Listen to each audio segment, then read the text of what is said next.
Hello guys, once again it's Matt, and today we have another video guys, and here we are in the live server with the glorious Soviet Su-27 guys. Finally it's here. Amazing aircraft, I gotta say. This is one of the top dogs of the game. It's probably the most meta aircraft ever. You can destroy whole teams with the amount of missiles that this thing has, man, and it's just really amazing. So these were my first impressions of it. It was like I played like 5 to 10 games and I grabbed some of them to show a little bit how it is. It has one little thing that it's very funny, man. It has so much fuel, so many missiles that it kind of doesn't have a way to actually use everything sometimes. Because the meta right now is just flying low and massive fireballs in the middle of the map. The match just ends very quickly sometimes, and with that you have one ability that you can use: spam missiles. But of course you're not gonna spam like an F-14 with AIM-54s. You can actually use missiles a little bit more freely and be a little bit more, you know, aggressive with the way that you use missiles, which is probably the coolest thing for me.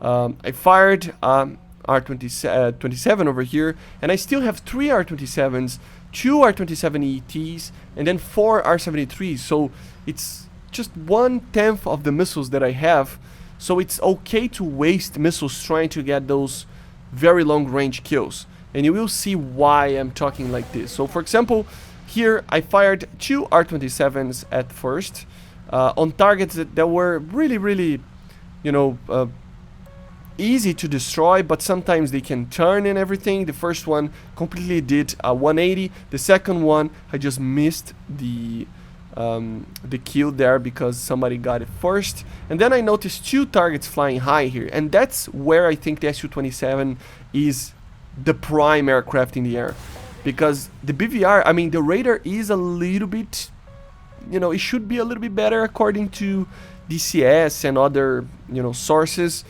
Like Gordon Yeffing, for example, it should be a little bit more range that it has, more than 80 kilometers that it's having, and the lockability I think should be a little bit better as well, but it's not by much. But even with that, the R-27s are such good missiles that, guys, just don't try to face an R-27 face on flying very high. Just don't. You will get destroyed. This aircraft is made for doing this. It doesn't care if it's an F-15 or anything. He only will lose when a target is actually using something like an R-27 or maybe an AIM-54. As you see, for example, here, the perfect shot that I did with an R-27 ET from 20 kilometers in a semi-stationary target. He was landing, he like took off, it's an F-14, fired all the AIM-54s that he had, and I mean, I just fired the missile at 20 kilometers, and he got a lock on the engines, and that's it. Easy kill, right? So long range engagements is where this thing is a prime, like, hunter, right? It's literally the best aircraft in the game for that. It really is. It's far from everything. On a dogfight side of things, a lot of aircraft come close to it as well, or they're in the same kind of range, and then it comes down to the pilot as always, you know. But of course the Su-27 has its, you know, its helps as well. One of them is having the helmet, the HMS, together with 4 R-73s, or even 6 if you don't want to use the outer pylons of the R-27. So you can do a lot of damage in dogfights. And especially in these first days, of course, I will do more videos like in the upcoming weeks about these missiles and aircraft. But look at this, look at the aircraft that I'm fighting, because there's a lot of people grinding and stuff. There's a lot of down tiers. So yeah, it's kind of crazy how good these missiles can actually be against these aircraft, right? So yeah, I missed the first R-73, got the second one very easily, and then we went to help that JH over there. We had an F-16 that was completely oblivious, sorry, for my shot, so I shot on there, very easy kill. And then we had another one that, I mean, at this distance, there's nothing you can do against an R-73. It's pretty impossible to avoid it. And then we had an F-16C, and this was one of the first matches that I was actually doing, so I didn't know exactly what to do. If I try to turn against an F-16C, or I try to run away, right? So I decided to try to run away a little bit, but I noticed that the F-16 was, you know, coming close to me, which means that you gotta be careful, guys. Even though, yes, this aircraft is almost perfect for the meta, there is always these drawbacks that you need to be careful. One of them is the thrust weight. The amount of thrust that this aircraft have is enormous, but it is a very heavy aircraft. And yeah, I don't know where that missile went. I have no idea what basically was that, right? But you can clearly see that you can maintain a very good dogfight as well, very easy dogfight against an F-16 as well. This was just my mistake of not, you know, being a little bit accustomed to the Su-27 yet. So I was trying to use the radar and it wasn't really working. So they just decided to not use the radar to actually shoot the target. And as you see, it can maintain a very, very good amount of AOA in low airspeeds. And I think that's one of the main features of it in a dogfight. So 6 kills, very, very good match. And I had still, from a 30 minutes point of view of fuel, I still had fuel if I was going to take the full fuel load. And I still had 1 missile. And remember, I kind of spammed the missiles at first. So it's very, like, combat ready, you know, for any type of situation. It is the ultimate 4th generation aircraft right now. Of course, I didn't fully flown the F-15 yet, and I will do a video on it. I'm not saying it's better or worse, okay? Don't be inflammatory on the comments because of that. But it's just for you to understand that I think in a dogfight, a lot of aircraft can beat this thing. But in the BVR, don't try it. You will get destroyed. It has a lot more missile capability than any aircraft in the game. Literally any aircraft. It just doesn't care about the Sparrows or the Phoenixes or anything like that. The R-27 is already an amazing missile. And you know that because on the MiG-29 is already that. But imagine a MiG-29 with more range on the radar, more or similar range to something like the SMT, and more missile counts. That's the main thing. You can spam missiles and still have a lot of firepower. And that makes you be able to be very efficient in a way because you can actually destroy half a team with 1 aircraft. And I cannot wait to see what it will be like when there is an enormous amount of F-15s and Su-27s playing around, right? It is going to be kind of crazy because the amount of missiles and the performance that these aircraft have, even though, yes, it was already something expected, it is still surprising to see how good these things are. It really is a step up. And for now, at least, I played the Gripen. I played a little bit of the F-15. I'm gonna make sure to play more before I do the video on the F-15, and I'm preparing the video on the Gripen as well. But for now, at least, it's my favorite aircraft of the game. You know, even though I am a MiG-29 kind of fanboy, if you will, I prefer normally something like the MiG-29 or the MiG-29 itself. I love Mikoyan, and the aircraft are really, really good. But the Sukhoi has something, man, of these amount of missiles, and you're just a very light at the same time platform. It's kind of crazy of how good this thing is. I want to do a video on the J11 as well, but it should be very similar. In the stat cards it is a little bit different, but not by much, so don't expect anything too different. I gotta say though, there is something, like I was saying, weird going on with the radar. First things first, the radar, according to some sources, it's still supposed to be a little bit better, okay? It's kinda lacking. Not that it needs a better radar, but it's kind of weird what it is right now, especially because it locks chaff.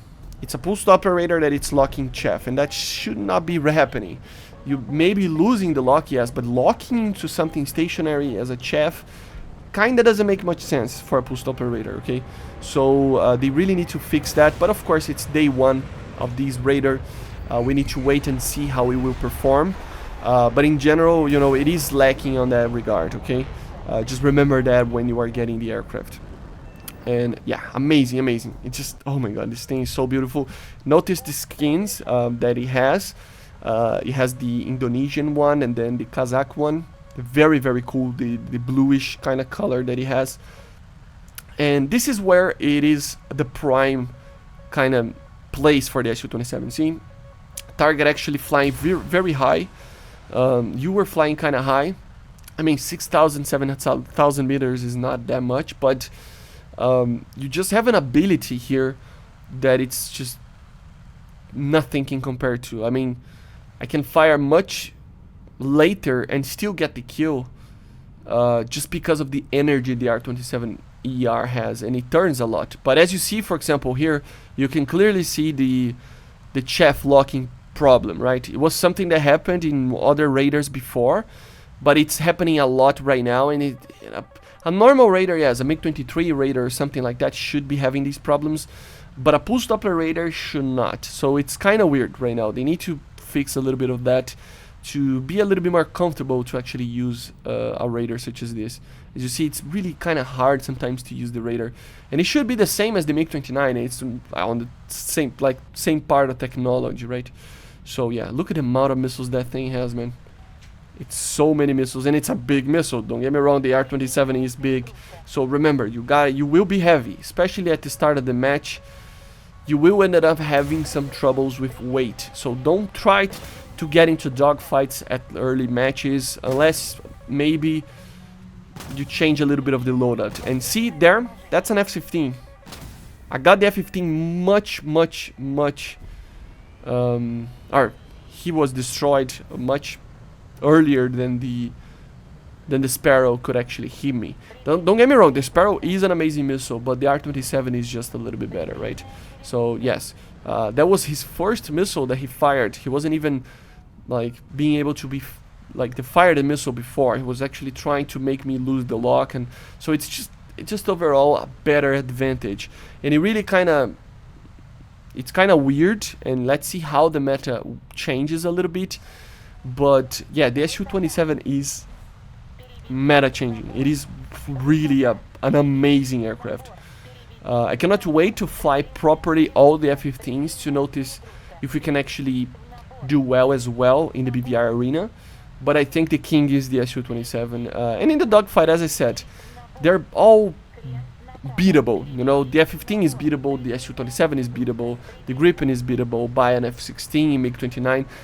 Of course, there are aircraft that are better here and there or worse here and there, but in a normal match, it's just confusion all around, right? So it depends on the player, depends on the situation. I mean, sometimes you're getting overwhelmed by so many players at the same time that you don't have the ability to actually fully utilize an aircraft's strength, right? So it's just a matter of how and when in the situation, which is kind of fun. I think it's a fun factor of War Thunder in general, right? These changes in kind of unpredictability that some of the matches have sometimes. It needs to be a little bit better on that, but it is on the right path. And they changed something on the fly model, guys. It is being able to do Cobras sometimes really easily. You just pull and it doesn't even need full real controls. It just goes. So it really is, guys, the top dog of the game for now, at least. But again, I need to play more of the F-15 to give my final verdict, and I will be doing kind of a tier list after I get some of the, you know, more like experience, and you know, let's see how they implement some other stuff as well. But anyway, this is it, guys. Let me know in the comments what you want to see. Make sure to subscribe, and I see you guys on the next one.